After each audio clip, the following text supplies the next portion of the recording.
Eccoci qui, allora benvenuti a questa nuova puntata di Radio Veneto Agricoltura. Devo dire che sta andando molto bene e anche, ovviamente, lo vediamo anche per gli autorevoli ospiti che noi abbiamo. Quest'oggi siamo onorati di avere il presidente di Confagricoltura Veneto, Lodovico Giustiniani, peraltro bravissimo imprenditore agricolo. Tutti conosceranno la tenuta di Collalto, vicino a Conegliano, Susegana, e una realtà che ha 1000 anni di storia, forse anche di più immagino, e che ha portato, ecco, Lodovico Giustiniani, che è agronomo, a fare delle scelte anche importanti, quindi voglio dire, ma poi ci dirà tutto lui. Allora noi con lui vogliamo fare un po' un ragionamento veloce sull'agricoltura veneta e anche sulle posizioni di Confagricoltura. Grazie di essere qui. Allora, cosa possiamo dire così guardando il 18 e così buttandolo lì sul 19? Beh, innanzitutto grazie dell'invito, mi fa piacere di essere qua con voi e saluto tutti. Il 2018 è stato un anno, per quanto riguarda l'agricoltura veneta, un anno importante. È uscito anche da poco anche il rapporto fatto da Veneto Agricoltura, dove si vede che l'agricoltura veneta è un po' in chiaroscuro, diciamo. Ci sono dei settori che stanno andando molto bene, che fra l'altro poi traina quello che è tutto l'aspetto del comparto agricolo veneto, che è quello del mondo del vino. Il mondo del vino sta andando molto bene sia in termini di produzioni sia in termini di esportazioni. Poi abbiamo altri comparti che sono più o meno, diciamo, stazionari e altri che sono in sofferenza. Mi viene in mente ad esempio tutto quello che è il settore della cericoltura con la medicoltura, dove negli ultimi anni si è perso delle grosse superfici, oppure un altro settore importante come quello saccarifico, obietticolo saccarifico, dove il Veneto è una regione importante. Fra l'altro è rimasto in Veneto ancora uno dei pochi zuccherifici presenti proprio qui a Padova, a Pontelongo, dove è un comparto che è in grande sofferenza. Sì, appunto, il mais ha perso il 50%, vero, di superficie. Il mais negli ultimi dati Istat, negli ultimi 10 anni circa, ha perso quasi il 50% della produzione. Eravamo a più di 1 milione di ettari di superficie investita al mais in Italia, eravamo un paese che addirittura esportava una quota parte del suo mais. Oggi siamo ridotti a circa 600.000 ettari. Per quanto riguarda il Veneto aveva una superficie di poco più di 300.000 ettari, oggi siamo a 160.000 ettari, e questo porta poi anche a dei cambiamenti all'interno delle aziende agricole. Certo, perché una filiera che era quella zootecnica, no? E che si basava appunto su questo rapporto mais diciamo bovino, ecco, perché si è un po' andata rompendo, ma dall'altra parte però abbiamo l'altra filiera del vino che ci aiuta moltissimo. Il mais è importante ricordarlo che è alla base proprio della nostra zootecnia, per cui un settore poi agroalimentare, quello sia della zootecnia da carne sia della zootecnia da latte. Il mais è proprio uno degli alimenti fondamentali di tutto il comparto zootecnico italiano. Aver perso queste superfici vuol dire poi andare a importare prodotto dall'estero, che a volte di qualità anche più scadente di quella che, sicuramente più scadente di quella che producevamo noi, che eravamo ottimi produttori di mais.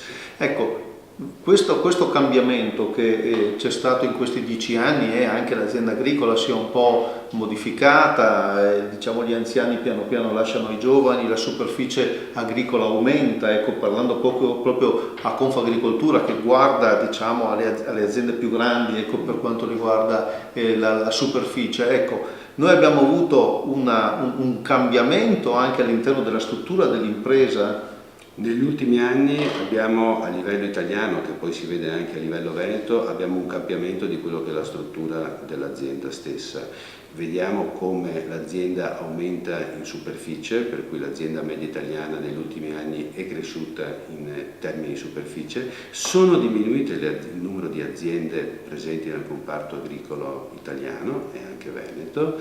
Vi è un ricambio generazionale molto lento, molto difficile, dovuto a due aspetti. aspetti. Uno che è quello che diciamo, acquistare, partire ex novo con un'azienda agricola è a volte molto difficile, in quanto il capitale da investire nei terreni, nell'acquisto dei terreni è molto elevato. La seconda cosa è che spesso per alcuni settori vi è poca prospettiva economica, per cui la capacità poi di stare sul mercato. Ciononostante ci sono alcuni settori dove ha visto negli ultimi anni, soprattutto qua nel Veneto, l'inserimento di giovani, soprattutto nel settore vitivinicolo, perché è un settore che sta dando dei risultati molto buoni sia in termini di opportunità di mercato. Non dimentichiamoci che l'Italia esporta più del 50% della sua produzione vinicola, per cui sia in termini di mercato la possibilità poi di mettere diciamo, in vendita il proprio prodotto su mercati esteri, ma anche il fatto di avere una certa redditività che remunera il fatto di insediarsi in agricoltura. Ecco, questo quadro però, io faccio riferimento, lo dico a chi ci guarda in questo momento, in particolare a un editoriale che il presidente Giustiniani ha fatto recentemente sulla rivista di Confagricoltura Veneto, però tutto questo quadro interessante e bello viene un po' minato dalla Brexit. Non abbiamo ancora mai parlato di Brexit a Radio Veneto Agricoltura, possiamo farlo adesso.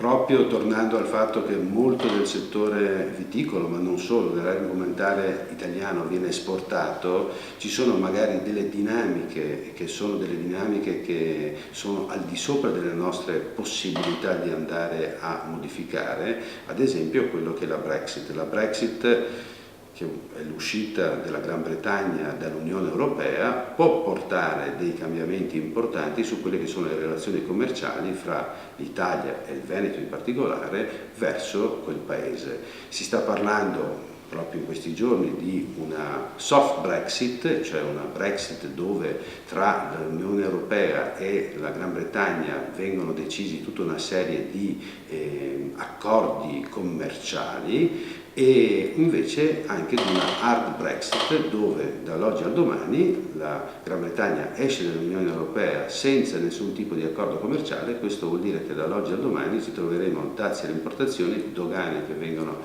reinstaurate con tutta una serie di problematiche che si possono avere al nostro export. Certo, peraltro il prosecco è amatissimo dagli inglesi e quindi potrebbe avere qualche ripercussione negativa, ma restiamo appunto nelle produzioni di qualità. Ecco, vanno difese allora le nostre produzioni di qualità, quelle a marchio in particolare? Vanno difese tutte le nostre produzioni. Quello che mi sento di dire è che il settore agricolo, come tutti i settori economici, ha bisogno di moltissima ricerca, ha bisogno di innovarsi. È importante avere la ricerca e non solo in quello che possono essere la tecnologia, per cui in quella che può essere la meccanizzazione che si apporta nelle nostre aziende, ma anche quella che può essere la ricerca per trovare piante o resistenti ad alcune malattie o quant'altro. Chi lo deve fare questo?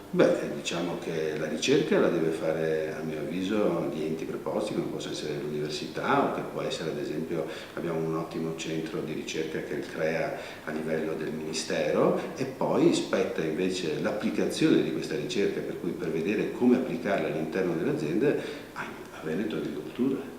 Che su questo si dovrebbe impegnare ovviamente, o si impegna già, non lo so. Si impegna, secondo me si impegna già, dove sta già facendo nelle sue aziende tutta una serie di ricerca applicata. L'importante è che questa ricerca che viene fatta in termini di applicazione delle innovazioni vengano poi i dati trasferiti a quello che è il comparto imprenditoriale agricolo veneto. È importante che ci sia sempre più collaborazione fra quello che è, diciamo, l'imprenditoria agricola veneta e Veneto Agricoltura, in modo tale che ci sia una ricerca applicata che sia a servizio di quello che sono le necessità delle aziende agricole. Per chiudere vorrei, perché ormai cominciamo a essere lunghi, per chiudere vorrei utilizzare due parole d'ordine, ecco, quella dell'innovazione.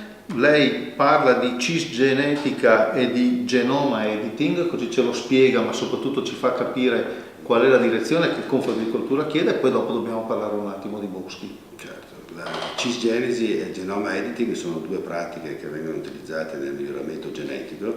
Tengo a precisare che secondo noi assolutamente non sono delle pratiche di transgenesi, ma sono delle pratiche di miglioramento. La cisgenetica non è altro che utilizzare dei geni di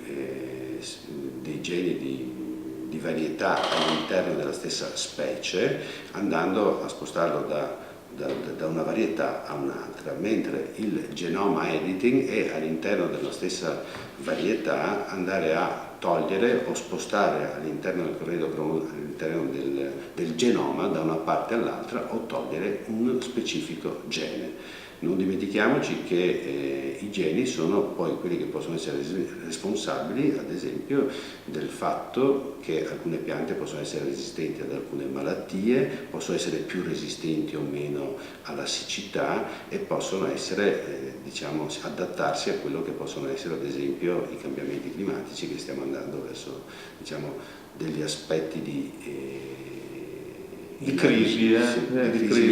crisi forte. Allora questa era la frontiera, queste sono alcune delle frontiere dell'agricoltura che sta venendo, non che verrà. Però a proposito di cambiamenti climatici, a fine ottobre noi abbiamo avuto questa drammatica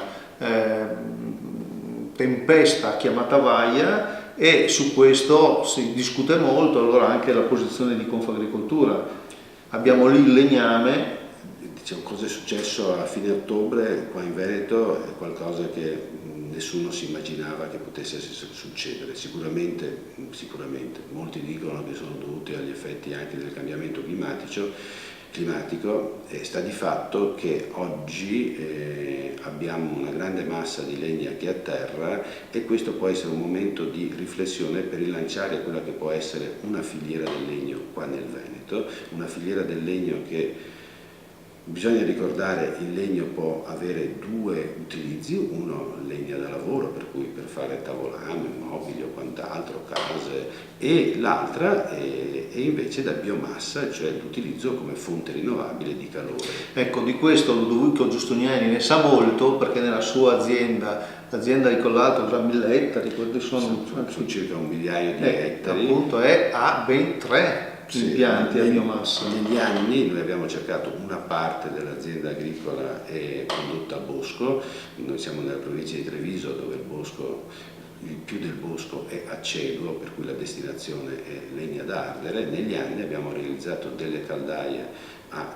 legna, che poi viene trasformato in cippato, che sono diciamo come delle piccoli pezzettini di legna, e con questo andiamo a riscaldare i nostri centri aziendali, per cui è un modo per andare a fare le opere di miglioramento dei boschi, di pulizia dei boschi, e la parte, diciamo, residuale viene utilizzata per quanto riguarda la possibilità di andare a riscaldare quelli che sono i diversi ambiti di lavoro all'interno della Tutto questo non inquina?